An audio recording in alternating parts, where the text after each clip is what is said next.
Hello there, and welcome to the Rogue Podcast. On today's episode, you have myself, David, and CJ will be discussing the hype surrounding the Kenobi series coming out on May 27th on Disney+. We're really excited for it. We think it's going to be great, having the return of Hayden Christensen, Ewan McGregor reprising their roles as Obi-Wan and Anakin. I know I'm very excited about it. We do discuss some of the fears that we have about what may or may not happen that could leave a sour taste in our mouth, but generally, we're just very excited for what should be an amazing story in the Star Wars universe. Additionally, we will discuss some of the books we've been reading in what we like to call Madame Jacosta's Library, where we will be discussing the Thrawn series. I am reading the most recent Thrawn series that has come out, the Ascendancy series, while CJ is reading the previous series. So it's really cool to kind of see how those two work together. We got that and much more. Really great show for you guys. We hope you enjoy.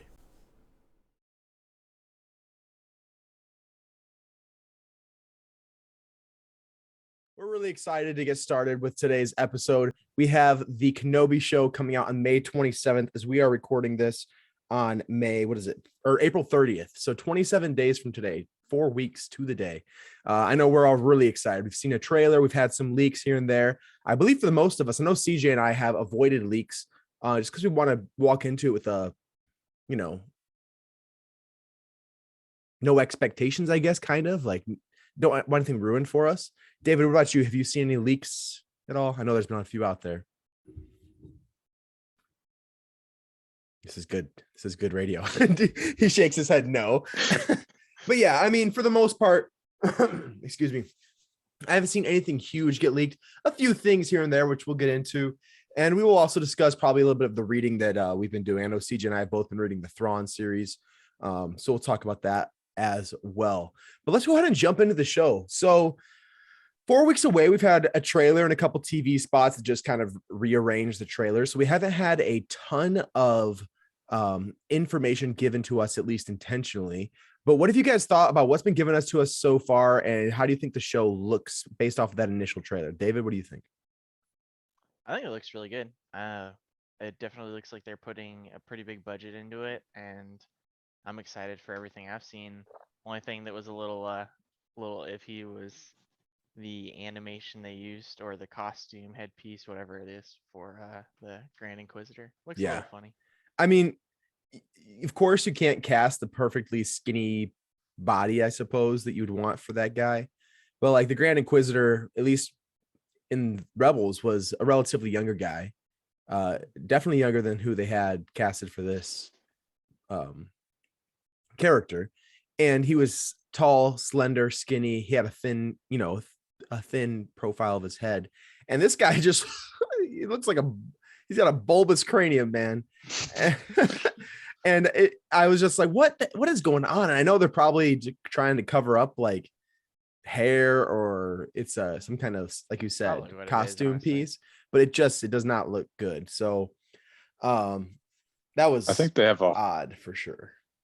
They have a really hard time with certain like humanoid alien heads. Yeah, they do good with like the Ithorians and stuff, but it's really like like the Duros, Cad Bane, his head was kind of weird too. Yep. Anything that's really close to human but slightly different, where they're just like, we still want like with an elongated face. Yeah, exactly. Like and that's just one of those things that's like, do you spend all the money to do CGI, or do you choose practical effects? And CGI is expensive, we know. So I guess they just decided to go with practical effects. And I'm not a huge fan of the way it looked, but that's not what we're here for. I'm fine with that. No. I had some concerns with the trailer. Yeah. Yeah. I mean, we didn't see a lot of Obi-Wan, which I think is good. But the Inquisitors themselves, I was not impressed. I suppose I should put that way. I know the Inquisitors, we've only really seen them in Rebels and Jedi Fallen Order. And in both cases, they weren't these like very menacing characters. I mean, they were intended to be, but they were also for a kids show, so they're watered down a little bit.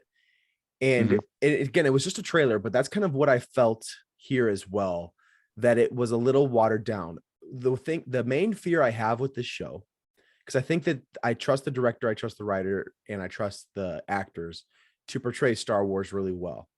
but I do feel like it could look like a watered down Star Wars, kind of like what the Book of Boba Fett was a little bit. You know what I mean? Where you don't get the full-fledged cinematic scale of things. And it looked like they definitely had some areas where maybe they were trying to save money, or they didn't get the direction where it looks like a full-fledged movie. I guess, am I saying that well? You get what I'm trying to say? Like when I watched the combat, the little bit of combat you do see with the what are they called? I forgot all of a sudden. Inquisitors. And just the interaction with the Inquisitors, I just felt like this looks a little off. I couldn't really put my finger on it, but it just looked a little off to me. So hopefully I'm wrong and they're great characters, but it just, I was a little worried about that. If they're a huge part of the show, which I imagine them to be, I want that to be a really strong aspect of the show, especially if they're the primary villains, because I know that we don't expect Vader to be probably in every single episode, and if he is, probably not, fighting every single episode. So we'll probably see a lot of the Inquisitors, I imagine. So I mean, that's a pretty small worry, but it is a worry that I have. It's just that it doesn't have the they don't have the gravitas or the impact that I feel like those characters should have. They should be like these ruthless Inquisitors hunting down Jedi that you are terrified of. And just from what I saw from the trailer, I mean, I know it didn't show much. I just didn't get that impression. You know what I mean? Yeah. Well, look, who's supposed to be like scared of them? Because it's not Obi-Wan. I don't think he should be afraid of them. No, but just like we normal know people. So there was, if you don't want any kind of spoiler whatsoever, there have been some leaks out there. And if you want to close your ears, I guess now's your chance, listeners. But some leaks out there is that there is a Jedi who has survived and is trying to locate other Jedi, the young Jedi. I can't remember who the actor was. They said cast him, doesn't really matter. But that he is looking for people and finds Obi-Wan and kind of leads the Inquisitors to him. At least that's a theory based off of the leak that this character or this actor was playing a Jedi character, right? And if that's the case, like, this dude should be terrified for his life. I feel like that these guys are hunting him down, and I hope we see Inquisitors hunting Jedi down, and like maybe Obi-Wan feels he needs to step in. I would love to see something like that. So I want these guys to be menacing.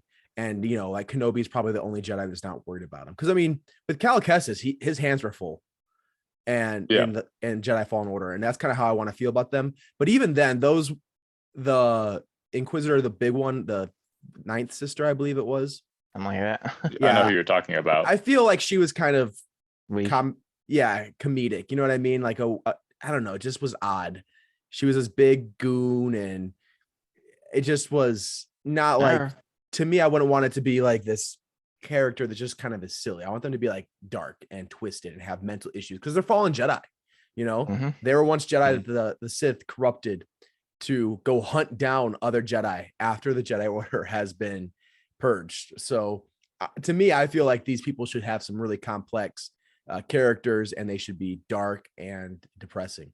But I mean, I want it to be dark, like Rogue One, that hallway scene. Absolutely. Come on. And that's something I fear about it, David. I mean, this should be an absolutely depressing time for the galaxy, especially for Obi-Wan and any Jedi that are still alive. And some comments by Kathleen Kennedy kind of show like that the direction she wanted the show to go in was showing that there's still hope and light even in a dark time, right? Yeah. And if that's the final message at the end that you get to, awesome. But I would love that that's like one of the main challenges of the entire show, is just getting through this awful, awful time. So hopefully that's what we get. I don't know. I'm not sure I got that message. And again, it was a 2-minute trailer, but yeah, I mean, we haven't seen it yet, but it does annoy me a little when every story has to be the same, have the same message and have the same portrayal at the end and have the same theme and same just lighthearted adventure, And I wouldn't be worried about it. With Mandalorian, it didn't really feel that way. But I mean, you had such a great setup for the Book of Boba Fett with a villain. He was a villain. There was no hero in him in the previous Star Wars canon. And they turned it into no villainy whatsoever. Even when they first talked about him, even when he was saying, I'm going to be a crime lord in Mos Espa, you're like, okay, I can get with that. But then he never was. He was Lord of no crime. He was Lord of saving people and making people happy and apologizing to them when he got a little angry. So you want a job? So when I see that, I just worry that this might go in the wrong direction. But I feel like it's be one of the hardest things to mess up. I'm not worried about it, but I also wasn't. I was more worried about the Book of Boba Fett, the way they set it up. I didn't understand how they would actually do that, especially with how Star Wars is usually shot. But even with the trailer, I don't know. It seemed like the Inquisitors were everywhere, and with stormtroopers, and they're kind of being oppressive.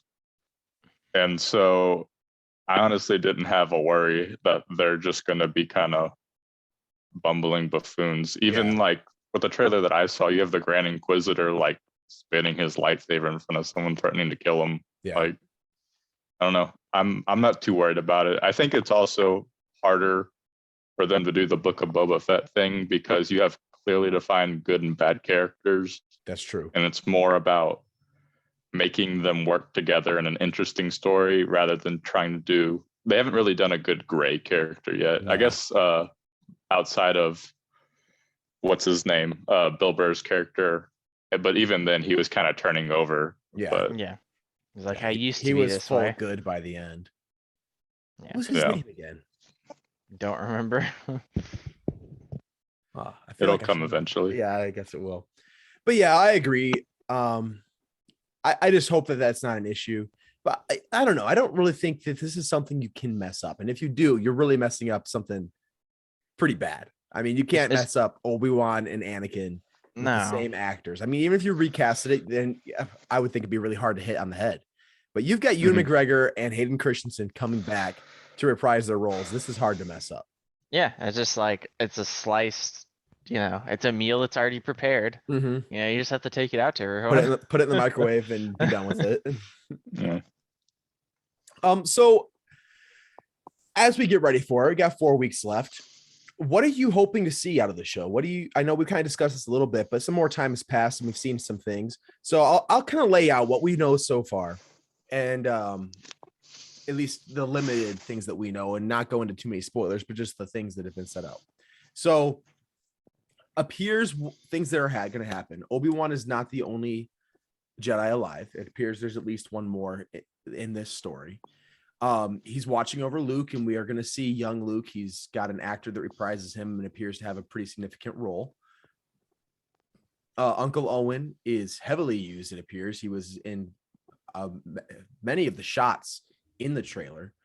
So that'll be interesting to see what kind of path they want to follow with him in the story. Obi-Wan is not entirely just living out in the sand dunes. We see him going into towns, and we know it also goes off planet, which I know that we talked about a few months ago, that we really want to see this story go off planet. So it's going to go off planet to, I forget what they named the planet, but it definitely had a large city.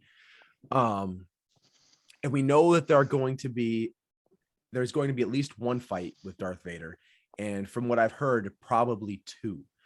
Trying to think anything else. Oh, the other piece of news that's been pretty well confirmed is that there's going to be some kind of mission involving Leia for Obi-Wan as well. So with those things being known, or at least assumed, what are you guys hoping you see for a story? And do you have any gripes with any of those talking points or no? No, I don't really have any gripes with anything that you laid out. I think we kind of mentioned it before, but some kind of communication with Obi-Wan and Yoda, and especially Qui-Gon, although I think Qui-Gon's kind of a long shot. But besides that, just I don't know, I guess you kind of said it. Something, having the Inquisitors be a little bit more imposing. Like there has to be some kind of tension in the story because we know Obi-Wan's not going to die. So they have to work maybe a little bit harder to feel like there's something to lose every time that there's a conflict. Right. So I think with some, like, we go back to the Book of Boba, never really worried about him. Never really worried about him losing anything either. Nobody really dies. So there was I never think really anyone he was ever close to either. So there was like no threat of losing anything. Yeah, like even in The Mandalorian, he doesn't really lose much, but he does lose that one guy that takes care of the kid. Mm-hmm. And they lose the droid ISB. Yeah, Quill and IG, not 88, IG 11. Yeah. So you do have some things where like there's some kind of tangible loss in the show. Mm-hmm. Oh, and they I lost think Cara Quill. Dune. Huh? She didn't They lost die. Cara Dune. Yeah, She didn't they die. lost her to I'm joking. to the left. To Disney, but I think you have to find some way to. You also know that nothing's going to happen to Luke. Yeah, that's what I was going to say after you finished. If Luke and Leia are the only things he's protecting in this show, then you lose a lot of tension because he's not going to die. He's not going to kill Darth Vader. Luke's not going to die. Leia's not going to die. Nor, even if he's just trying to protect the two of them from being discovered, he's going to succeed. We already know he's going to succeed. Exactly, because Vader doesn't find out about them. So I do worry about that being an issue, because it definitely could be. I imagine that there's going to be some other driving force, like him trying to help a rebellion or him trying to restart a Jedi Order, something like that.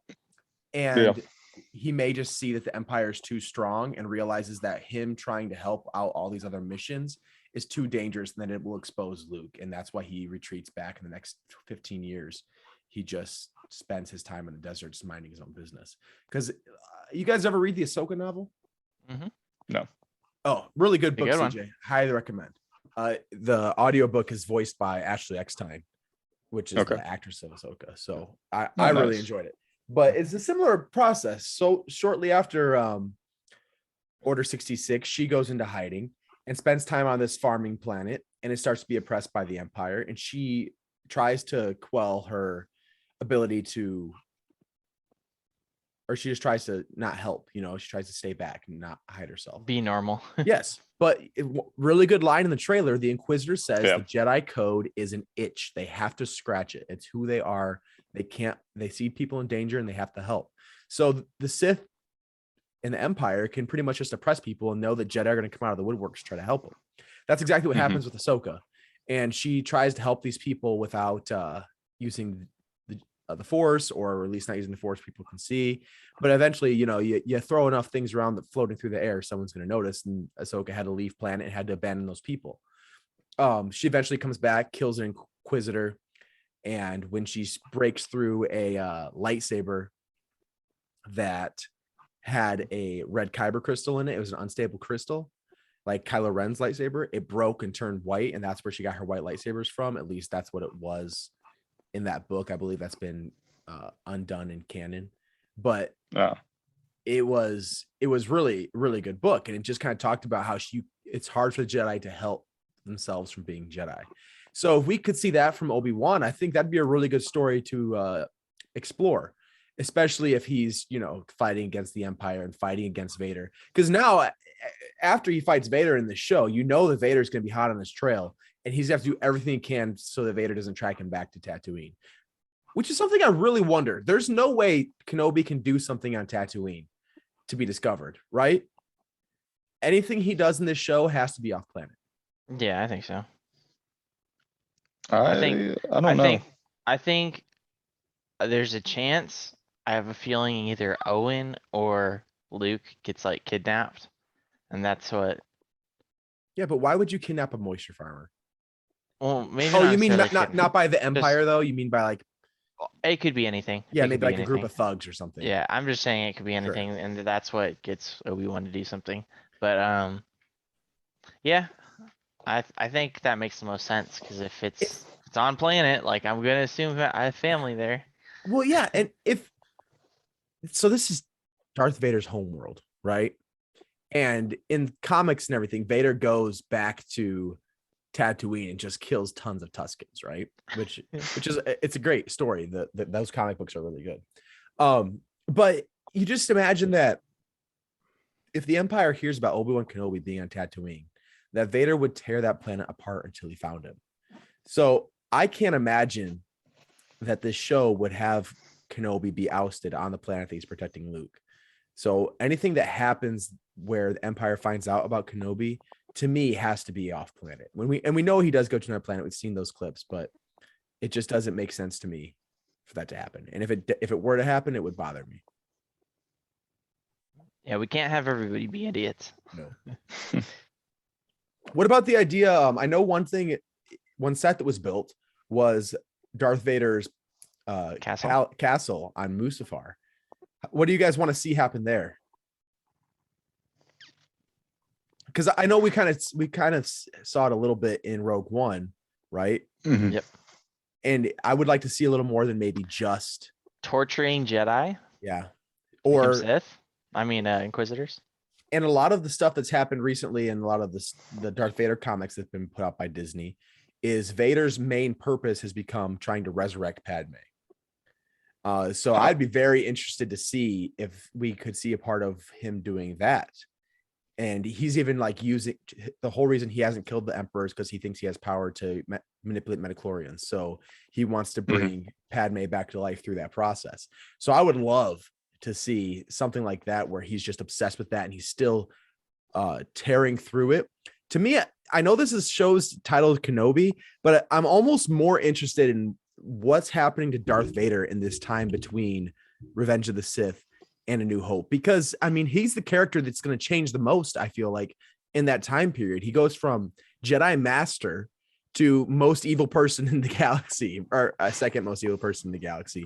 And that's just such a transition. We know the emotional pain that he's had his whole life and the war that he has within himself.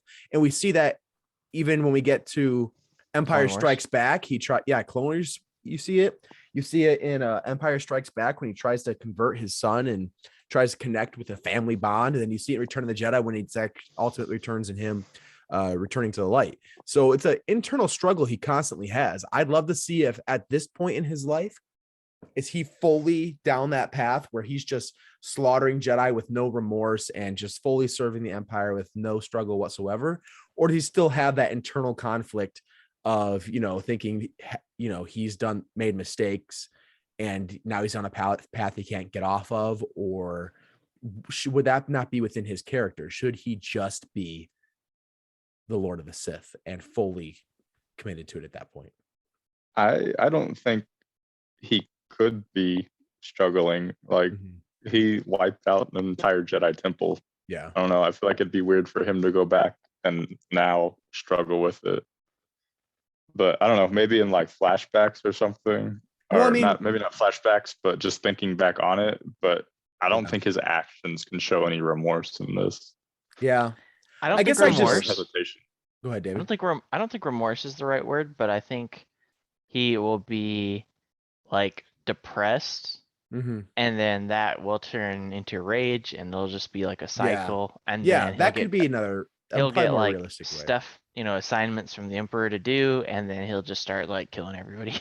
Just because he's mad at what's happened. Yeah, because he's just like, life sucks, and I'm in pain 24/7.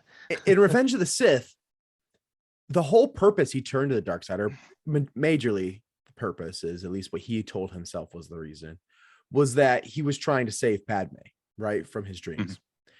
And after he gets his suit put on and he is brought back to consciousness, the first thing he asks is, Padme all right? And Palpatine says, no, in your rage you killed her. And he's just distraught. And the famous no, squishing everything. Yeah.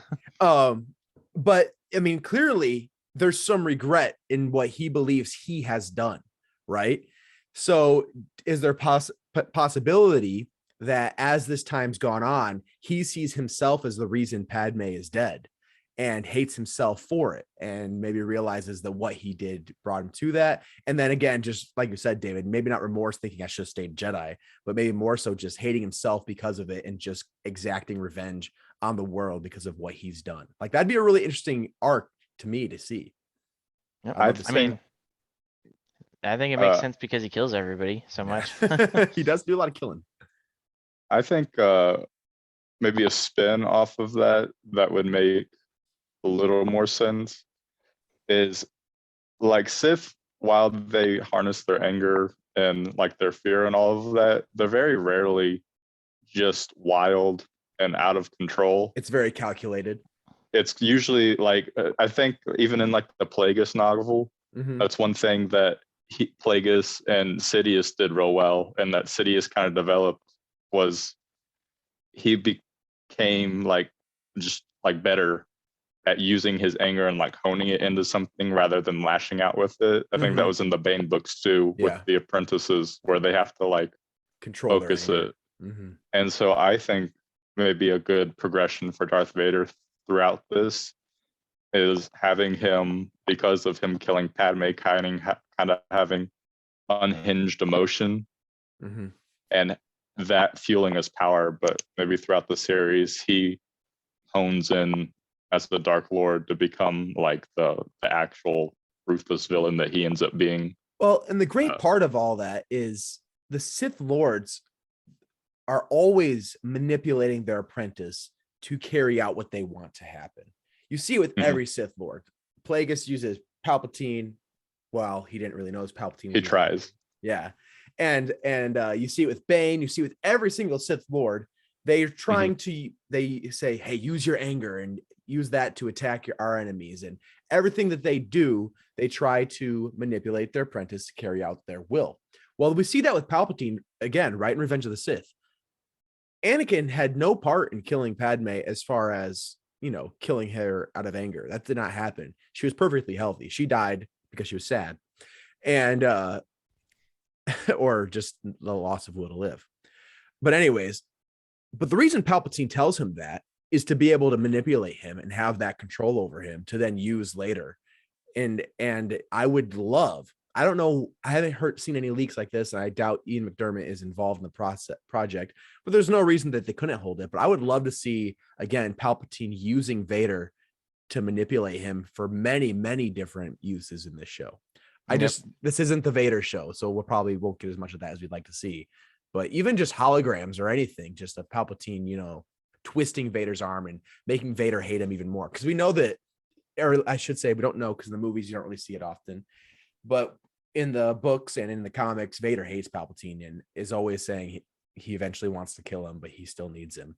Because I do believe Vader probably could have killed Palpatine many times, but just never really found the need to, because what he had, he needed. That suit, man. Yeah, the suit does hold him back quite a bit. But yeah, I think that'd be very, very interesting to see.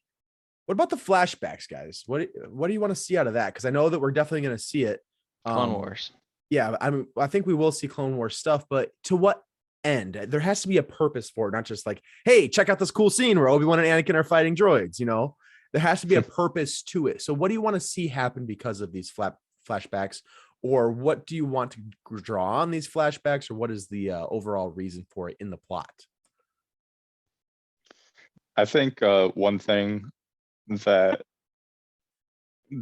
could be done with this is, it kind of is covered in the Clone Wars, but establishing Obi-Wan and Anakin's relationship more so than it's dove into in the movies. Because throughout the Clone Wars, you find out that, yeah, they're master and apprentice, but they also kind of have like a friendship. They're kind of brothers. Absolutely. And he even says that when they duel. But yeah, like the having Clone Wars moments brings that relationship between Anakin and Obi-Wan to a whole new level that the movies hint at, like you said, but you don't really see it unless you watch the Clone Wars, where you really see the bond between them. And it makes it it makes the prequel movies so much better. That's why I'm so excited that Hayden Christensen went back and he watched all of the Clone Wars, or all of Rebels and the Clone Wars, just to, you know, kind of understand that relationship better. So with that being said, I think that what Dave and you have said is that we will be seeing that relationship explored in the flashbacks. Go ahead and continue, CJ. I didn't mean to cut you off. I mean, that was about it. I think that would also be used to accent Obi-Wan's grief. Like in his moments of grief, you kind of have those, and maybe it's something that like builds, but I think having that constantly be in his mind, like they show him on like a ship, maybe going to work or going to town in the trailer, and just having maybe moments like that where he's by himself and he kind of has to be quiet. Sure. And just showing it as a way to, like, this is weighing on him all the time. Yeah, it's just constantly his memories, just missing his friend, knowing what his friend is doing in the galaxy. And it Yeah. could also be something I thought of was if Vader's shown hunting any Jedi, like personally, any like Jedi masters that he remembers, Mm-hmm. you know, Yeah. flashbacks to like the Clone Wars or the Temple or, you know, memories with that Jedi. Yeah, that'd be interesting. Do you Should be think we'll cool. see any Order 66 flashbacks? We've already seen one with Grogu. I think so, dude. I think if they do, they may be ones pulled directly from episode 3, honestly. Oh, I don't really? know that. I don't know. Like, I don't know how much more of Anakin's Order 66 we would need to see. Yeah, it'd be interesting if there was maybe something to add to the story there about maybe more how they lured out Jedi, because we know that Obi-Wan eventually blocked that code and told them, Mhm. you know, not to come back to the temple. But maybe if we found out what the Sith did after that to get the Jedi back out of hiding, maybe that'd be interesting to see if there was something involved there. I don't know. One little spin I thought is if we do see other Jedi in this show, it might be interesting to see what their Order 66 experience was like. You know, how did they get away? I think we could see something like that, but Yeah. I'm not sure. Or even if any Jedi escaped from Anakin. So if for some reason a Jedi was in the Grogu? temple, yeah, I mean that we already know one did, a very young one. Maybe there were other Jedi in the temple that also got away. That Anakin would be very aware are still alive. So, or Vader, I should say, Vader would be very aware are still alive. So that could be one flashback that involves Vader and other Jedi, or who knows what else. So I really look forward to that part of the show, but I do hope we don't get the experience like we had with Book of Boba Fett, where half the show is flashbacks. I want this show to have a main story arc that is standalone, good on its own. And yeah, have some flashbacks here and there that add to that story. But I felt with the Book of Boba Fett, we had two separate stories that neither could hold their own weight as its own story. And because of that, we had a very incomplete and fragmented show. So I don't want to see that same approach taken in the Kenobi show. Yeah, there should be a few like 30 seconds to a minute flashback, and then back 5 in, because minutes Boba tops. Fett's for like 10 minutes. Boba 20 Fett's minutes. were sometimes the whole episode. Yeah. Well, and the issue with those too, like they didn't tell you when they were a flashback and when they weren't. So half the time we were like, what's going on? No, as soon as he went into the back door, you knew it was a flashback. Oh yeah, Boba Fett. I guess it's Yeah. true. And I just felt with that show, it's just All over the place. if you would have fully committed to one of the stories, it could have been fine. Yeah. But because we were trying to tell two stories in 8 episodes, it just didn't work. Especially when 2 of those episodes are about a different show. So yeah, I don't really want to talk about that show anymore. I probably will never watch that again. Besides the Mando episodes. I might watch the Mando episodes again, but I will not. I'll probably watch those ones right before Mando season 3 comes out. Yep. Okay. All right, let's watch the original episodes 1 and 2, and then we'll watch episode 3 of Mando season 3. Yeah, there we go. Yeah, I don't know. I don't feel like anything else. You guys want to talk about the you guys want to keep talking about this, or you want to talk about the books that we've been reading? I was going to talk about one more question. And then we can talk about the books. What do you want to be accomplished by the end of this show? So what do you either want it to be, how do you want it to end, or how do you want the characters to have changed? I should say. So we know what the characters end up doing. We know we have Obi-Wan sitting in a hut by himself, waiting for Luke to get older.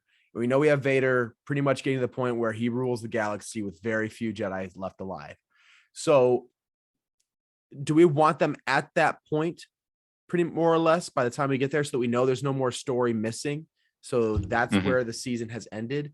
Or would you rather maybe we see this show end in a little more turmoil and uncertainty? What do you guys want to see out of that? I want to see them end where they're like both of them are like firm in what they're doing. So Obi-Wan is firmly on Tatooine, protecting Luke. Like he still has like regrets about what he did, but he's like mentally like just fully all in. Focus on this is my mission. Nothing else matters. Like this is my life's purpose. I'm not. There's nothing else. So yeah. David? Yeah, I'd like to see that. I would like to see more Jedi Sith interactions, more just like I just love the post Order 66, just right after Order 66. Empire, Jedi getting hunched Jedi down. scrambling. I'm like, what if we get an Ezra Miller, appearance? Ezra Bridger. Ezra Miller. Who's this Ezra Miller guy? Is that like one of your buddies or something? No, that's the Flash. Ezra Miller? Oh, Yeah, Is it the actor who plays the Yeah. Flash? Oh, okay, gotcha. yeah, That's because Barry Allen. he got in a bunch of like trouble, like Mhm. legal trouble. I didn't and see that. The arrested one and that everything. the one in the new DCEU. Yeah, so they postponed the movie and might recast him. I'm not Oh, sure. really? I haven't seen Yeah. it about. I thought the movie was already done. They still might like recast him. Wow. Yeah, because he Wow. anyway, Yeah. that's It's for another show.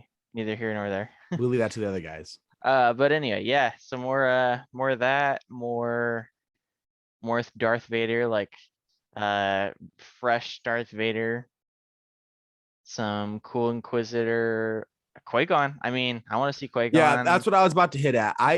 So we know that last time we left Obi-Wan, one of the last things Obi-Wan was talking about was the training that Yoda had for him with his old master Qui-Gon. We've got to see that somehow or another. Yeah. Liam Neeson has Yeah. done work in the Clone Wars and did he in Rebels? No, I don't think he did in Rebels, but he did in the Clone Wars. And I know that was 7-8 years ago now. Maybe not that quite that much, but it was a while ago. I mean, But he I doesn't would look be- that much different. No, he doesn't look that much different. And even if you could do a Force Ghost, you can Doesn't pretty matter. much get away with whatever you want. well, he can't like project himself. He's just a voice, so it would That's just true. be dialogue. That's true. You're right. Qui-Gon didn't get to project himself. The only place he projected himself was on Mortis, and that planet was highly force sensitive, and we still don't even know if that was actually Qui-Gon or not. So So we don't know if he ever. You said we don't think he ever does. He Or does. No, it's he just didn't not complete his shown? training. Right. Qui-Gon did not learn how to project himself physically, just his presence and voice. So, Yeah, you learn that Yeah. when Yoda is learning how to do it. and yeah, in the episodes where Yoda, they call it the Wills of the Force. He meets the Wills and they train him. Hmm. Remember in the episodes that were only on Netflix, the lost episodes they called them or whatever of the Clone Wars. Oh, Yeah. yeah. And those ones, Yoda learns that Qui-Gon never learned how to project himself as a Force ghost, but just the voice. Gotcha. So there's that. And I definitely want to see that. And I don't know if we will see a ton of it, but at least by the end of the show, I want to at least see him getting started with that training or working toward it. And maybe the show ends with him, really starting up that training so that, over the next however many years he and Qui-Gon are training on Tatooine. So I'd be okay with that as well. I'd like to see him get a stronger too, like lightsaber skills and everything. Because Obi-Wan? because we see when he fights Maul, he's like, Very efficient. god tier. ancient. Yeah. Do you think we'll see Maul? It would be cool. It would be weird. It'd be really weird. I don't want to. I think Yeah, it would take I don't away. think it fits in the story. You start adding too many storylines when you bring in characters like that. The only Mando. The only way I'd want to see Maul is if it was maybe in the last episode and it was teasing a new series. You know what I mean? Like, or if it was just like one small bit where you find out Maul is working some underworld thing or whatever, then maybe I'd be like, oh, is Disney going to explore a Maul series during this time period? Because that'd be really cool. I'd love to watch a show like that, unless they turn Darth Maul into a hero somehow. Goodness. But that would be a cool series I'd like to see. And maybe if they just hinted at that, it's just like a little, hey, look what we're gonna be doing next. Like, even if it's an end credit scene, I'd be okay with that. But Yeah, because that's what we were all expecting after Solo, but then just that didn't happen. Solo did bad. Solo busted. Just found out that I never clicked go live for the YouTube stream, but luckily I did hit record on Zoom. So that's why Man, you always have a Nice. backup plan. Always have a backup plan. I really would've wanted to I show appreciate it. Rough. our audience my new poster. No, it'll still go on YouTube. Oh, you'll just put I it on just- afterwards. Yeah, I just was recording it live, but I hit stream and I never clicked go live. So, oh well. Oh. That's right. We had 0 viewers waiting, so it can't be that big of a deal. Anyways, so before we move on to talk about books, fights between Vader and Obi-Wan. I don't know how we haven't talked about this. What do you guys want to see out of the fights between these two? Who do you want to see win? Where should their powers be at this point? Because we know by the time we get to the New Hope, it's not quite what we may have seen in Revenge of the Sith. So at this point, Vader's going to be slower than he was, but probably stronger in the Force. And Anakin or Obi-Wan is wiser, but probably a little slower. Maybe not. I don't know. So what are you guys hoping to see out of their fights? It appears that there's going to be 2 different fights throughout the show. Maybe one where they first interact and it's really quick and he gets away, and then one final duel is one way I might see it happening. At least that's what people have been hinting at through small leaks. I don't really know the veracity of those. Maybe there's 1, maybe there's 2, but they're definitely going to fight. So what do you want to see out of the fights of the show? I can go first. I kind of have thoughts on it if you guys want to go for it. Yours. I don't want to see either of them dominate. However, if I did, I would rather it be Vader. Yeah. Because I feel if Obi-Wan knew that he could dominate Vader, then he would do what he had to do to kill him. Unless he just found it's too hard for him now, because he's already defeated him once. And if in his new form, he's still stronger than Vader and could kill him, then you'd think he'd find a way to do it. Unless, the Empire is just too strong to get to him because he's always surrounded by stormtroopers, etc. But I feel like Obi-Wan cannot be markedly better than him. And maybe Vader is just too strong for Obi-Wan to kill on his own. I'd feel that would make sense to me. Now, if Obi-Wan is far stronger than Vader, and Vader's just realized he has to stay away from him, I feel like that would be making the most powerful person in the galaxy look weak. You know what I mean? So maybe he loses an initial fight because of circumstances or whatnot. But I would want to see their final engagement for Vader to be pretty much almost scaring Obi-Wan into exile again. I don't know. I just wouldn't want it to go really any way where Obi-Wan just puts this whooping down on Vader. You know what I mean? You really don't want that? I just don't think it would make sense. No, their last fight was so close. Yeah. And at this point, Vader has to be more fueled by the dark side, so he has to be stronger than what he was before. I mean, he's slower because he's a machine, but he's a lot physically stronger, and I agree with you. Stronger in the Force. Yeah.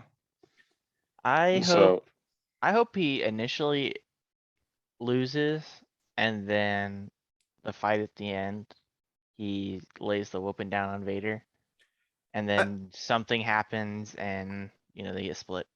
And maybe the fight isn't so much we are in an arena. One of us wins, one of us loses. Maybe it's more so Obi-Wan is trying to escape with Leia, or Obi-Wan is trying to protect somebody. And winning the fight doesn't mean he defeats Vader, just means he gets away, or it means he protects somebody. So, I mean, I suppose something like that could happen where Obi-Wan's mission is not to kill Vader here. It is to protect something else. And if that's the case, it would maybe make a little bit more sense that you have an even fight where one of them just gets away. Nobody wins because they're still evenly matched. I suppose that's probably more so what I would want to see, where Vader's mission is to kill Obi-Wan, and Obi-Wan's mission is to protect somebody else or to get away or something. You know what I mean? So that way you're not having one say that they are clearly greater than the other. They should be evenly matched. Every time they fought, they have been evenly matched. So I don't think it would make sense for one to be markedly stronger than the other. Yeah, I agree. Yeah. Trying to think of anything else here. I think we covered more or less what I would expect to see in the show. General plot, I suppose I just want to see Obi-Wan having a reason that he stops watching Luke that is convincing.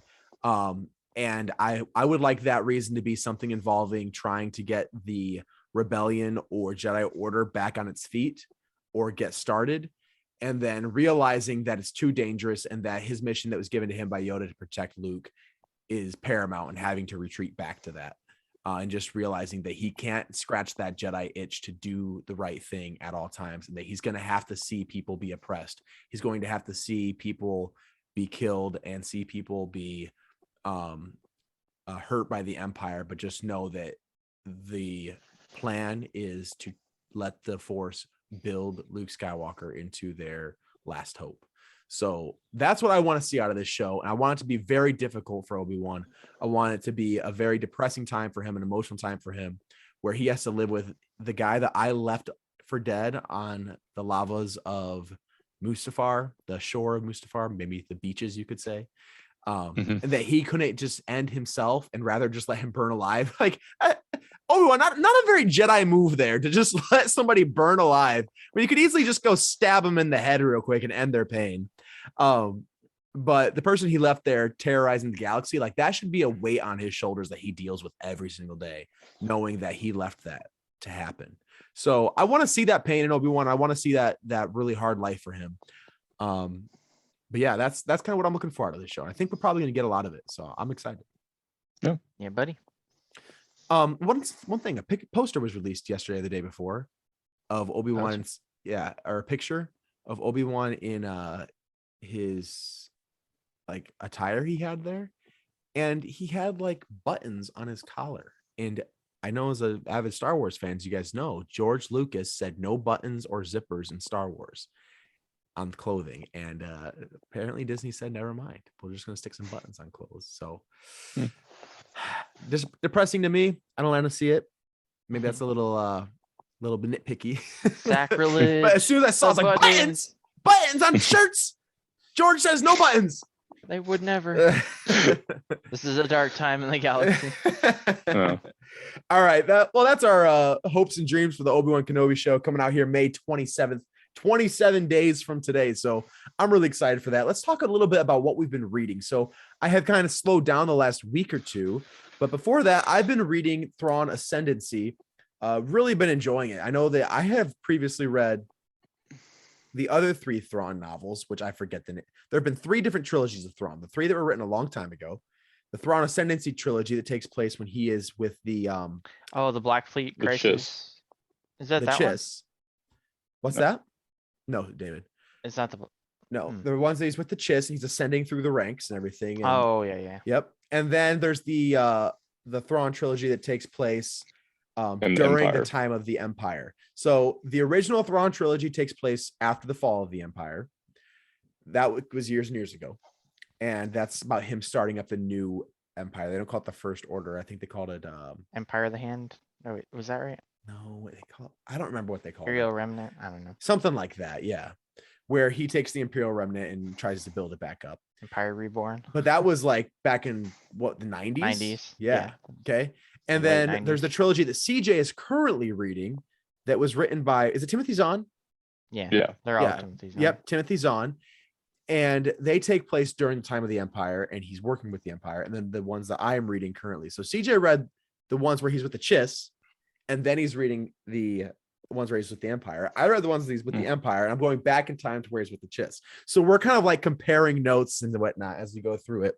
But I really liked the Empire ones. And I was like, oh, CJ, these are great. He's like, wait till you read the Ascendancy ones. And so far, I will have to say I'm about, what would I be? A little more than halfway through the first book, probably, CJ?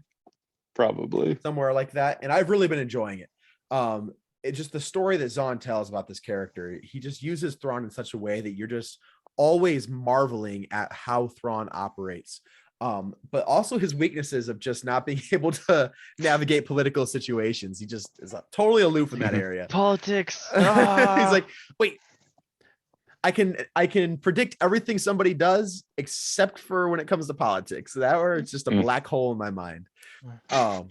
But it's been really interesting. I don't know how I feel about the idea of their navigators being called Skywalkers, and then he's like, did he say his name was Anakin Skywalker? What an interesting coincidence. I was like, wait, what? Cringe. Kind of cringy. Yeah. It's been a good show. I like that they have different technology in the Chiss Ascendancy than they have in the Empire. Like there's certain things that haven't gotten out to that edge of the galaxy. So essentially here, I'll lay it out, kind of going really quick.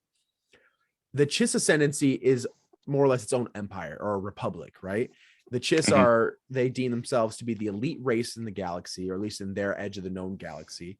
They call it the Void. Is that correct, CJ? Or the Chaos? No, the Chaos. The Chaos, right? So the Chaos is all these surrounding planets that they kind of govern, or at least consider to be their territory. Or actually, I shouldn't even say that. The Ascendancy is all the planets they govern. Everything outside of the Ascendancy is all of the chaos and just the independent systems and everything, right? So the Chiss have this ship come into their their territory and destroy a couple passenger ships, right? And so they're trying to figure out, is this an act of war? Because if it is an act of war, we're going to stamp it out. And Thrawn goes through all these hoops trying to figure out what's going on and trying to stamp this out. But all these politics are always keeping him from doing what he believes is best for the mission. And it's a really, really good story as he progresses through the ranks. And this is covering several years of his life. And starts off all the way from when he's a cadet and breaks it up to, at this point, I believe he's a senior commander, right? So not quite to at least where I am in the book. But he ventures out to the fringe of the Republic at the point that I'm at right now, and is starting to realize there is a war going on between two factions, one led by a army of white suited soldiers, and the other led by an army of droids, which their droids in the Chiss are not really used for much at all. They don't really have that concept. So seeing them used for battle is like a brand new concept to them. They also don't have hyperdrives or navicomputers. All of their hyperspace navigation is done by The Force. kind of it's the Force, but they don't call it the Force. They call it sight. What do they call it, CJ? Third sight. The third sight, right? So they have like these young girls that from when they're like 4 to 14, when they're first sensing their Force powers, they can, pretty much drive a ship through hyperspace to any point in the galaxy. They explain it more in the second one, how it works for them. Do they explain it more? Okay. Because in the first it becomes book, more of a thing. It's kind of vague. I haven't really known how it works. Yeah. But then they lose by the time they turn 14. So they have these girls aboard all their warships that bring them around. But then other factions in the galaxy or in the chaos have these navigators. They're a navigator guild that like know how to navigate through hyperspace. So the Chiss don't tell anybody about these Skywalkers and that they even exist. So when they're in public, they hire navigators, even though they don't need to, because they don't want anyone to know that they have their own navigation system. So it's really cool. There's a lot of things that go on that is so outside of Star Wars. You know what I mean? Like everything that we see in Star Wars builds towards the Skywalker saga.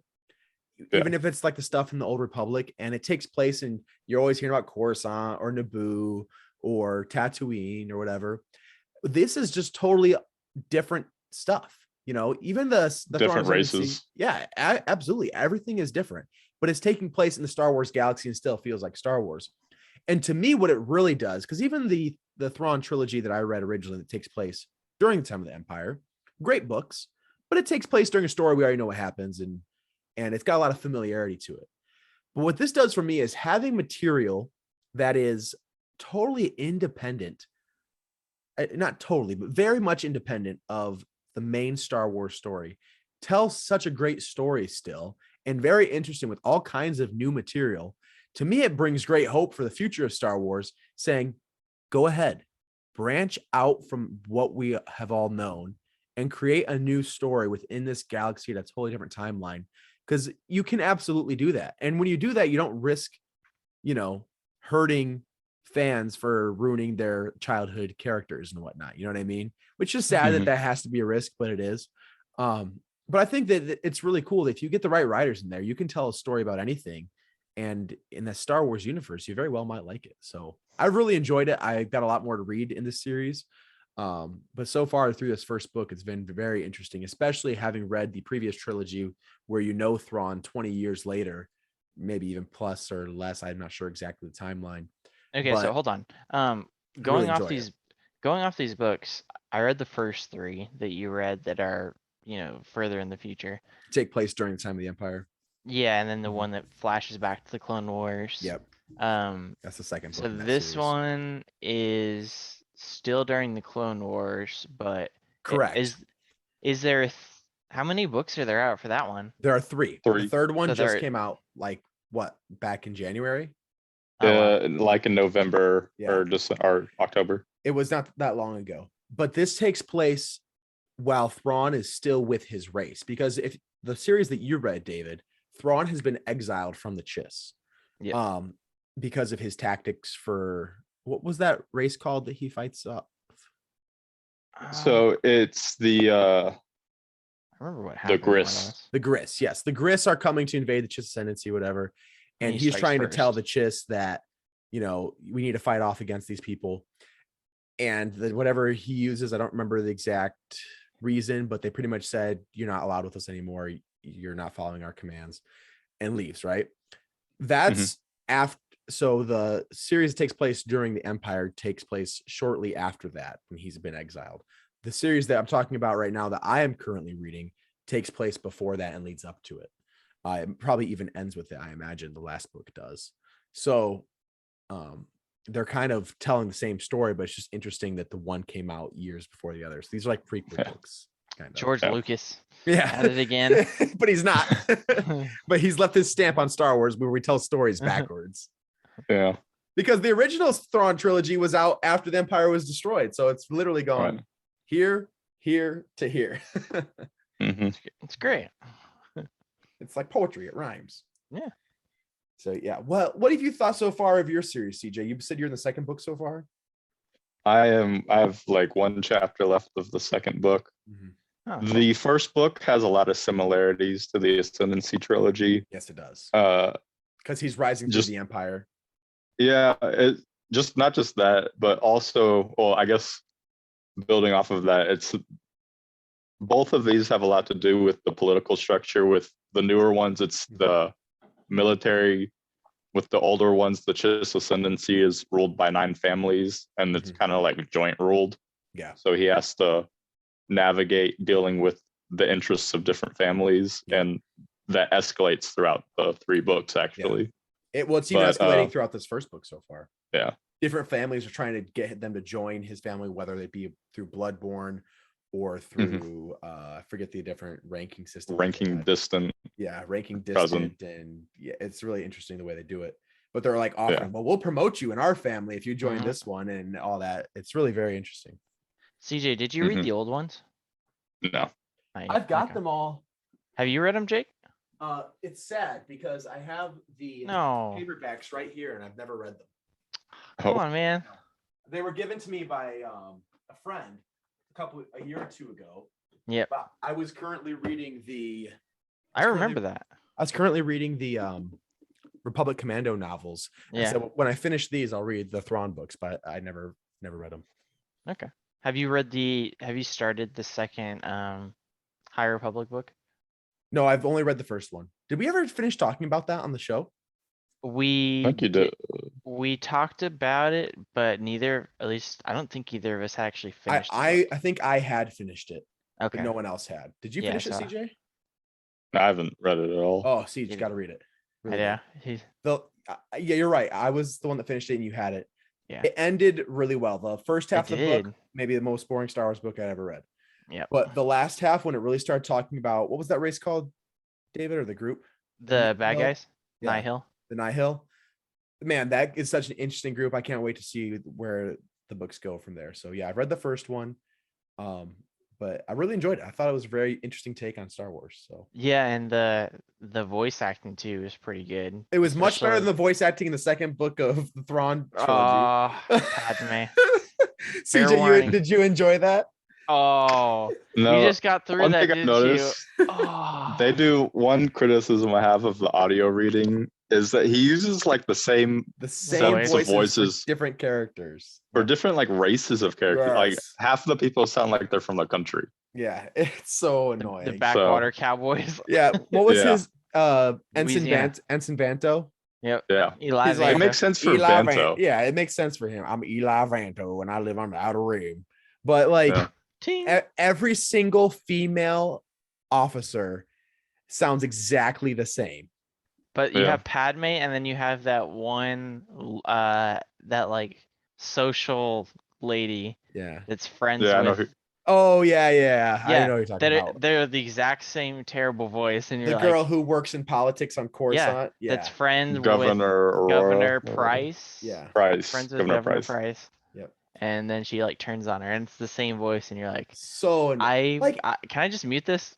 It cannot be that hard. You don't have to have 40 different voice actors. Some of the books do have a lot. Like I did I just read Dune on audiobook and it had several different voice actors. This was great. Although for some reason, once in a while, the voice actors would change for characters. It was the weirdest thing. Like you had, what's his face? Paul. He would sound like one person one day, one chapter, one guy, one chapter, and then the next chapter would be a totally different voice actor. I don't understand the thought process behind that. But anyways, you don't even have to have 12 voice actors for a book with 12 characters or however many characters. Just have one guy and one girl. You should not have this guy doing Thrawn talking like this the whole time and then going, "Hi, I'm Padme."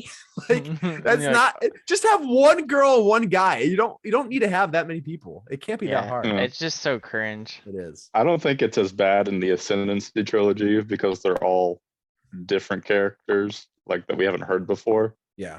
And they're all like aliens, so you can get away with a little more. But his Anakin is bad too. His Anakin's pretty. Oh yeah, his Anakin. What was the thing he says? What was the thing? Double vision. Double vision. Lightsaber. Blaster coming in behind me. It's bad. The second one I've had a harder time with it. It's just it's not bad, what they're trying to tell, but some of the directions that they went with, like the detailing of different situations, or I don't know. The second book was not great. No. Or then Vader would go. Of the 5. It was bad enough when Anakin when Anakin would go double vision because his voice run was bad. It's like double vision, and that's how he's like 11 Anakin. years old, and you're like. But then all of a sudden, the next chapter when it's talking about the second book of that trilogy bounces back and forth between Thrawn and Vader in the Empire, and then when Thrawn worked with Anakin during the same planet, the Clone Wars on the same planet, same buildings, kind of, but Thrawn's kind of realizing that he's dealing with the same person here. So that's kind of an interesting side of the book, and Vader is trying to keep from him. I mean, the story itself wasn't bad. Just like CJ said, some of the decisions that they took on it were rough. But when Vader goes double vision, and you're like, "Oh my gosh, I can't handle this Vader." If you imagine like glasses, if he does that every time that he fights, like you actually say, "Okay, well, this is canon now." So every time he fights, Vader's going double vision in his head. It's just so stupid. Yeah, it makes it like an RPG, and you're activating an ability. Yes, absolutely. A premonition. Yeah, it's like it should be part of you, not like something that you're consciously thinking through. You know what I mean? It's not a switch. Yeah, so stupid. It's like Super Smash Brothers, and you're like Falcon Punch. Yes. Oh well, but overall, I really like the books. Timothy Zahn, I think, is probably the best Star Wars writer out. I don't know. Drew Karpyshyn's pretty great. Drew Karpyshyn's pretty good too. They're both good. Yeah, they're both awesome. I have a hard time between the Ascendancy trilogy and the Bane trilogy. Yeah, Bane is both very good. I just more than anything, I want to see Bane brought to live action. Yes, man, I would pay so much money for that if as long as it's done by the right people.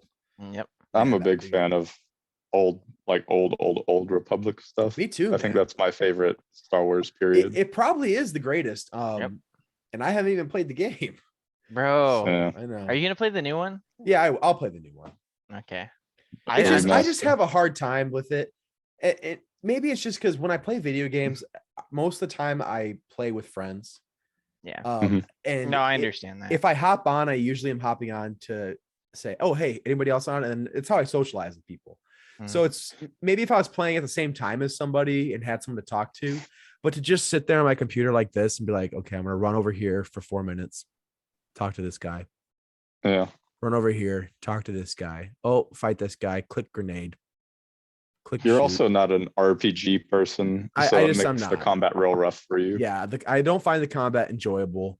I mean, I love Assassin's Creed is tended to be more toward RPG, and I love those games. I've played all of them. But this is action borderline turn-based. Yes, it's an action RPG. So you're creating your character and you're building skill sets and you're making decisions, having conversations, much like Knights of the Old Republic. But it's turn-based combat where I just don't enjoy turn-based combat. I never have in any game. Yeah. So well, if you can ever stomach it or ever feel like you have to grind it, or like feel like you're going to grind it, I think the Knights of the Old Republic 2 is probably the best Star Wars story that I've experienced. Yep. Maybe I should just watch all the cutscenes on YouTube or something. I mean, you could watch a playthrough. Yeah, maybe that's all I'll do. Just watch a playthrough like when I'm going to bed. Yeah, that's what you should do. Watch a playthrough, but watch it of the restored content mod. Okay. And it has to have the droid planet too. Like it's a little rough, but it's still pretty good in the end. Well, Did you guys see? I guess we're talking about video games. Did you guys see the Eclipse news? No. That it was delayed. Yeah. Did you right? see when it was delayed until? So like 25, right? Like 2027. It was 27? 27? Yeah. They're planning that far out. Yeah. It's let me double check. It might be 2026, but it's ridiculous. Yeah. Star That's- Wars. Man, we're gonna be collecting Social Security by then, I guys. know. Like I'm gonna be. We're I'm like 30 something. Yeah. No, but Like realistically, a full family. there's going to be a new console cycle out by then. Yeah. I don't know it's- how they're going to Yeah, build. there will be. Okay. Star Wars Eclipse. Official site. Let's see. I don't know if it's on here. Go. Where was the story there? I will say the It doesn't say So what's the- coming on their official site. so the second book in the High Republic has started out Mm. pretty good. Yeah. It definitely started out a lot better than the first book. And it's more of them, like the whole theme of that series is like we're pilgrims isn't the right word. Was it everybody's going out west? Frontier people. As you know, oh, yeah. frontier people. It was all like frontier cowboys. So like we're all Yeah. going to explore the frontier. Boldly Mhm. go where no man has gone before. Yeah. So that's what the whole like the new High Republic has been so far. And then it's also been like, you know, times are rough. People don't want to join the Republic because they've been doing their own thing for so long. And yeah, that's kind of the environment that it gets set up as.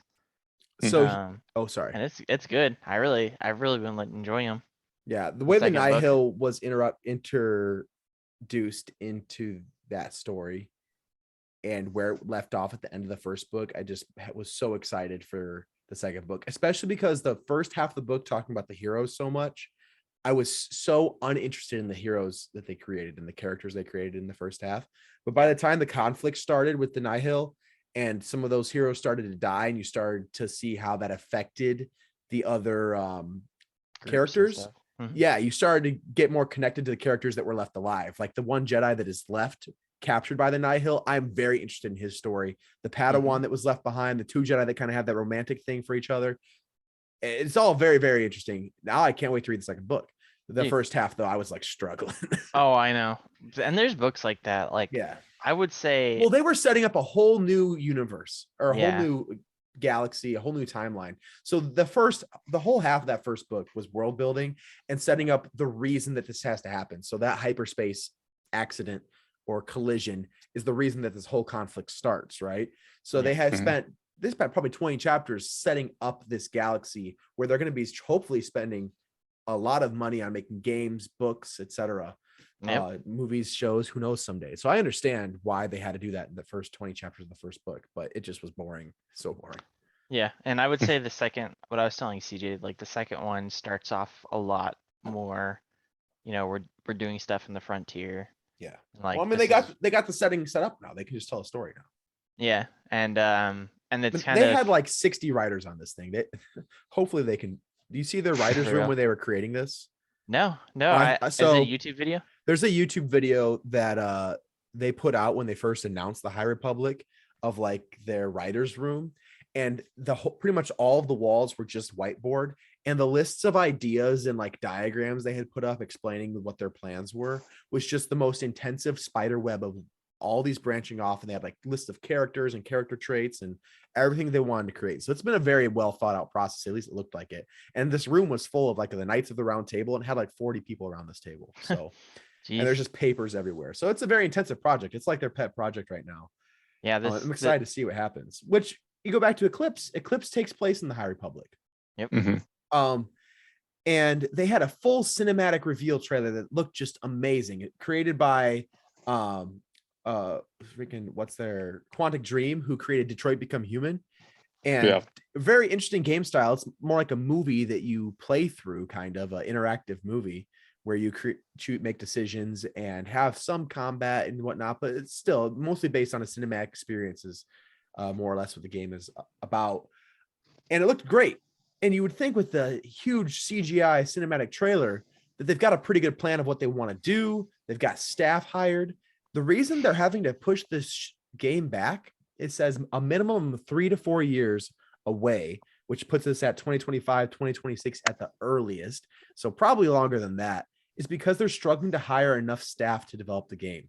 How can you not hire staff to develop a video game for Star Wars? I mean, how is this possible? I mean, it could be No. just that the technology they're wanting to use is so advanced that Yeah, it's I don't understand how you're releasing a cinematic trailer for a game you don't even have staff to create. yeah, that's Yeah. very fair. Doesn't But make any going sense to me. going back to the book, this second book, Claudia Gray does it, so really good author. And then She a Halo auth- writer? I don't know, but she's done other Star Wars books and they've been good. She did one of the last series about the Legends timeline with not Luke, but Leia's kids and stuff. The very last series, she was one of the authors, and it's more of a Oh, she wrote Master and Apprentice. oh yeah, yep. It's more of in the vein of like a not quite a horror book, but like a little more thriller versus the first one. Interesting. Keep you on your toes. I've been enjoying Yeah, it. it's I'll good. check it out for sure. Well, I think that just about covers everything we've got. Oh, you guys play Lego Star Wars? No. Nope. You guys haven't played it yet? I played it once. Oh. I got it, and I played through the Phantom Menace and started up Attack of the Clones. And the nostalgia was good. The combat is a lot more interactive and intuitive. But having 9 movies, I feel like it's just going way too fast. Like I finished Phantom Menace in probably an hour and 20 minutes. Yeah, that's what I was afraid of when I played because we started. When did we start? We were playing Attack of the Clones, and we were like, I think it was even before the Droid Factory, and we like finished all that within like 45 minutes or something. Yeah, Like the entire episode. And I was like, man. and maybe it's just because there's a lot of extra content on top of just playing through the story. But to me, that's what Lego Star Wars is playing through the story. Yeah, that's the draw. Yeah, that's the draw to it. And I haven't found the comedy to be very funny. I haven't turned on mumble mode yet. Maybe I should. But I feel like that I thought it was cool that they're gonna have voices in, but as I've had them, I've just been like, it is what it is. But it has been good. The graphics are good. A lot of the economy system that they have where you can buy ships and whatnot. And the space battles, I really like that as well. There's a lot of cool stuff involved with it. And the missions are fun and they're interactive and I do enjoy it, but it just goes by so fast and it's very easy. I mean, I know it's a child's game and that's going to be easy. Is there different difficulties? No. Weird. It's all just one difficulty. Unless I missed it, but I'll try to find it. So maybe I just missed it, but I don't think so. And I remember when I was a kid, like granted I was a kid, but fighting Darth Maul was hard. Yeah, Like, he just had so many little health bars. Exactly. And You had 4. you had 4. And with this, like, it doesn't matter. You die and you just immediately respawn. It's not like it resets or anything. And Maul, I don't think I even died once. It was just like dodge. You had plenty of time to dodge any of his attacks. And then you walk up to him and just hit him. And then once in a while, he'd lock you in a saber fight, like your sabers are locked together. You just spam X and you're never in danger of losing it unless you got the world's slowest fingers. But I don't know. I figured like one of the coolest fights in cinema history should be a little more difficult than that. And it just definitely was not. So, I mean, who knows? We'll see if it gets better, but I was not very impressed by Phantom Menace. But it does have a lot of like side missions and mystery quests and stuff, and it definitely was hard looking for all the different mini kits and whatnot. So that stuff, maybe if you go back and play through it and you enjoy that part of the game, is a little more enjoyable. But just the main quest was not the best. Like one of the main pretty missions, shallow. Yeah, very shallow. One of the main missions is the going through the planet core with the ship, the Ungo Bungo. And I'm not kidding. It did not matter what I did. You could not die. I just sat there straight and just kept dropping grenades behind me. And it was just like, I don't even have to move my thumbstick. I could just keep pressing X and just drop grenades in this thing. It wasn't doing anything. And like, it was trying to like shoot its tongue out at me and it would hit me, but like my health would go down so low or barely at all. And I was just like, well, what is the point of this game? It's like I was just watching Legos swim around the water. So I don't know. I get it. I guess I have to understand it's for kids and it's probably super fun for them. But the nostalgia factor was definitely the best part of it, at least for me. So Yeah, I get that. all right. Well, we've been at this for a solid hour and a half now. I'm really excited about Kenobi. I can't state that any more than I already have. Any closing comments you guys have before we take off? No. No. Yeah, All right, Luke well, guys, Skywalker thanks. behind me. Oh yeah, you just got that today?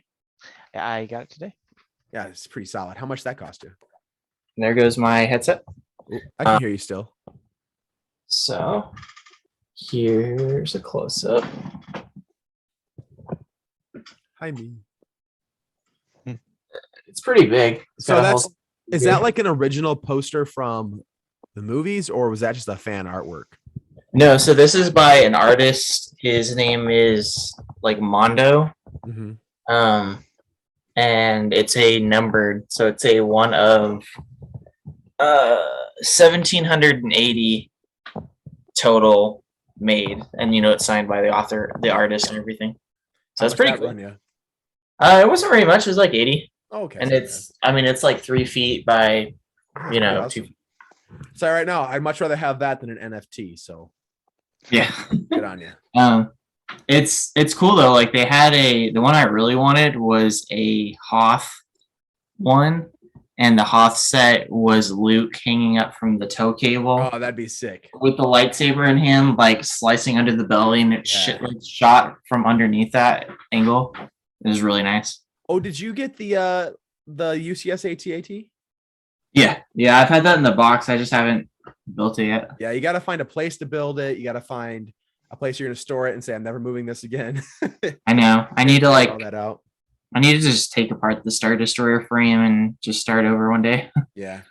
Oh, your Star Destroyer broke. That's right. Yeah. How depressing. I am terrified. Rachel and I are looking for a house right now, and I've got to figure out how the heck I'm going to move that bad boy, my Millennium Falcon, and all these Lego sets. I'm at my house is just covered in them right now, and I don't know what I'm going to do. So I got the new. I mean, most of it will be easy. It's just the AT-8 or the Falcon. You'd have to like put it in a box and have like ton of styrofoam. Yeah, that's probably what I'll do, and then just carry it on my lap or something. But yeah, I'm looking forward to that. It's literally one of when we go to a house. Rachel already knows we have to look for a room where I can store my Lego. So like, oh, there's no place for me to really put it, so we can't do this house. No basement. I don't want to be here. Yeah. All right. I did get the new Red 5 helmet, which I think is I've got all these helmets now. I've got the TIE Fighter, Vader, Boba, Stormtrooper, Scout Trooper, and Red 5.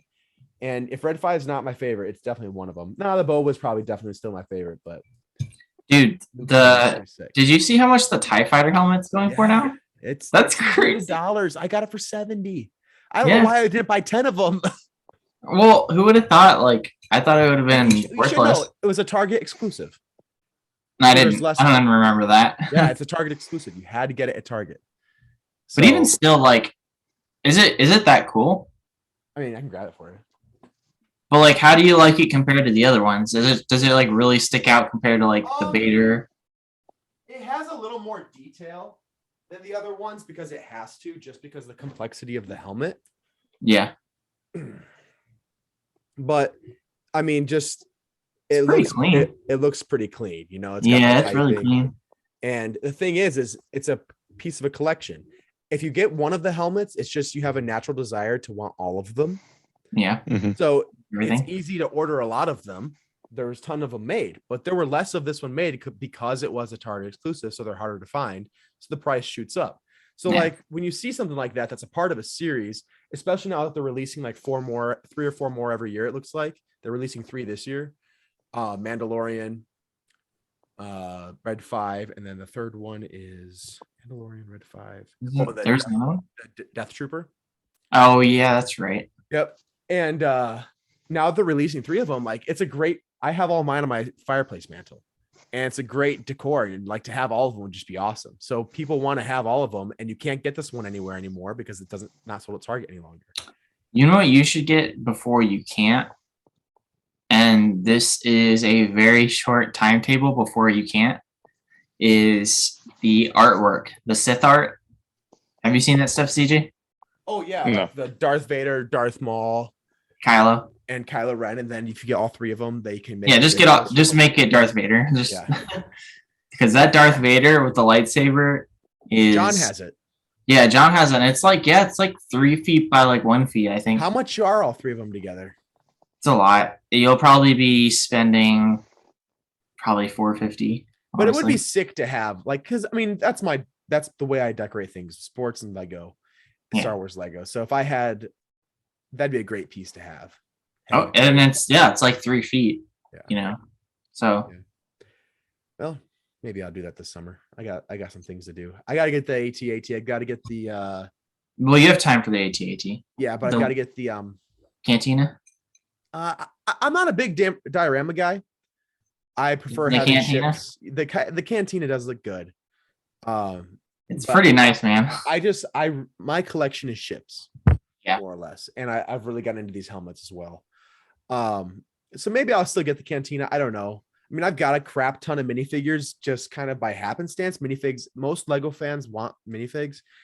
I mostly just care about the ships, but I got a lot of minifigs, as you can see behind me. I think that I've got almost 200 now. But what was I going to say? Oh, the one I really want is the Republic. Why can't I think of it all of a sudden? Tank. The tank, no. The ATTE. Yes. Mm-hmm. Yeah. No, I was not having the a hard time thinking about ATTE. The transport. You're not talking about the walking one? You're talking about the ship? Yeah. Oh, the gunship. Yes, the Republic gunship. Oh, yeah. I need to get that one. I really like that. It looks clean. Yeah. Despite the minifigs sucking. I just don't get. I mean, the nice thing is you can, of course, spend more money, but like you can get the clone little battle packs. Yeah. Because I got that, and comes with the same yellow trooper, and you can actually fill the gunship that way. Yeah, I'm fine with doing that. All right. Well, this has been the Rogue Podcast. Thank you guys so much for listening and or watching. Be sure to catch us probably and I assume our next episode will probably be right after the premiere of Obi-Wan in May 27th. So expect us May 27th or May 28th. If there is another trailer release, we'll probably hop on and talk about that. Outside of that, may the force be with you always.